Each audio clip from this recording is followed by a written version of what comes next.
5. 근본 원인을 찾다.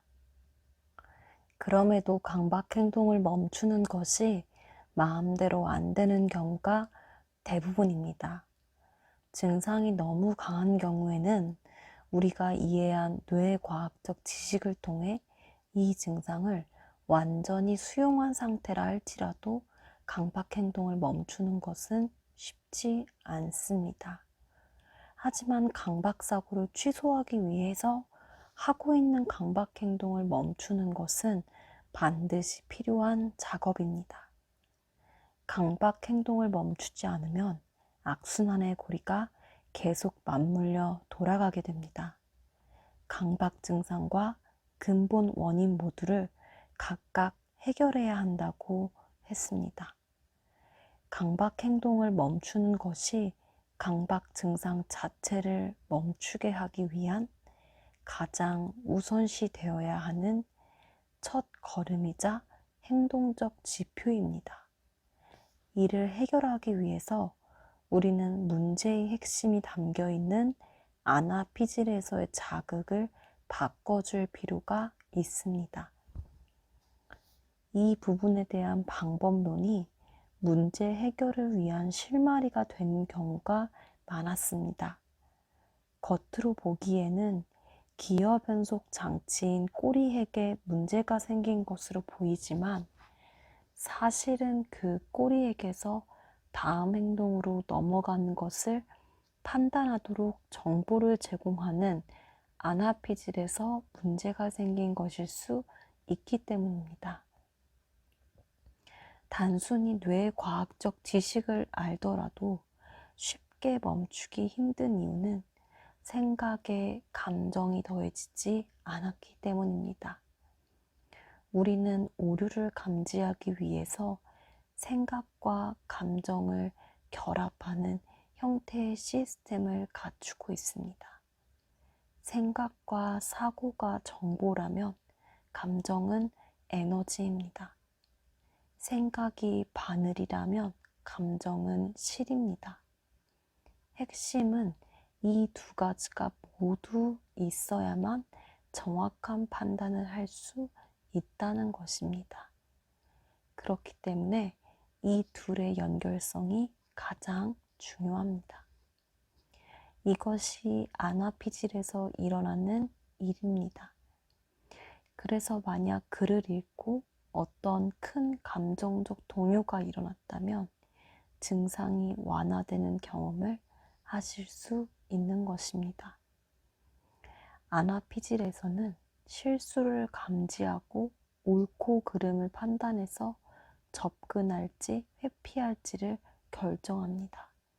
여기서 제대로 된 판단 기준을 제공하지 못하는 것이 문제의 시작일 수 있습니다. 그렇기 때문에 핵심은 아나피질이 어떻게 그러한 기준을 만들어내는지를 밝히고 문제가 되는 부분을 해소하는 것에 있습니다. 그것이 문제의 진원지일 수 있습니다. 강박증은 생각과 감정 중에서도 특정 감정을 억압한 상태이기 때문에 다음 행동으로 옮기게 하는 뇌의 기능이 고장난 것과 같습니다. 즉, 감정에 구멍이 생긴 것입니다. 바늘과 함께 가야 할 실이 없는 것입니다. 우리는 생각과 함께 감정이 있어야만 올바르게 판단할 수 있습니다. 하지만 그중 감정이 없기 때문에 꼬리액이 제대로 된 판단을 하지 못하는 것입니다. 그래서 기어 전환이 일어나지 않아 같은 행동을 반복하게 됩니다.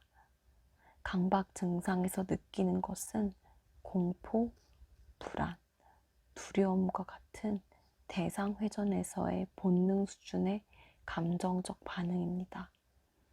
그 반응이 너무 강렬하기 때문에 강박 증상만이 중요한 상태가 됩니다.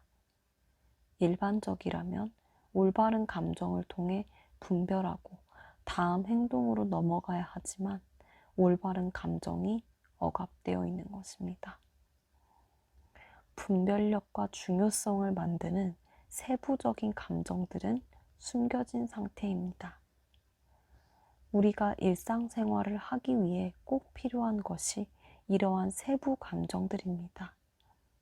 반대로 공포는 너무나 강력한 본능적 감정이기에 아나피질에서의 감정은 완전히 제압당하기 쉽습니다.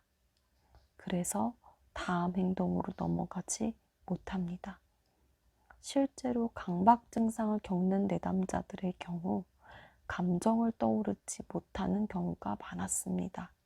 그 감정조차 논리적으로 판단해서 생각하고 억누르려 합니다. 느끼기를 거부하거나 어떤 경우는 감정 대신 신체적 증상으로 표현되기도 합니다. 분명히 감정을 억압해야 했던 이유가 있을 것입니다. 감정보다는 생각으로만 판단하게 된 이유입니다. 우리는 왜 감정을 억압해야 했는지를 밝혀야 합니다. 그 억압한 감정을 느끼게 되는 것이 그토록 두려운 상황이 되어버린 이유입니다. 올바르게 분별하여 다음 행동으로 넘어가게 할 에너지인 감정을 없애야 했던 이유입니다. 우리는 보통 논리적 사고와 감정적인 반응을 구분하지만 뇌해부학적으로 보면 이 둘 사이를 구분하는 큰 차이는 없다고 합니다. 물론 각각을 처리하는 뇌의 영역이 존재하기는 하지만 오히려 이 두 가지는 복잡하게 뒤섞여서 고도로 통합된 전기 신호들을 쏟아낸다고 합니다. 즉 두뇌의 어느 특정 한 부분으로 생각이나 감정을 구분해서 사용하는 것이 아니라 오히려 넓게 퍼진 신경망에서 생각과 감정은 함께 통합적으로 역할을 수행합니다. 여기서 감정의 역할은 여과 작업이자 꼬리표를 붙여 걸러내는 역할을 합니다. 예를 들어 집중해야 하는 것과 안전하게 무시해야 하는 것들을 구분하는 것과 같이 우리가 지각하는 세계를 두 가지 범주로 나누어서 우선순위를 매기는 역할을 합니다. 즉, 중요도를 분별하는 것입니다. 감정은 중요도를 판단해 우리가 주의를 기울일 것을 판단하는 역할을 합니다. 생존에 필요한 여과 기능이자 의사결정을 도와주는 역할입니다.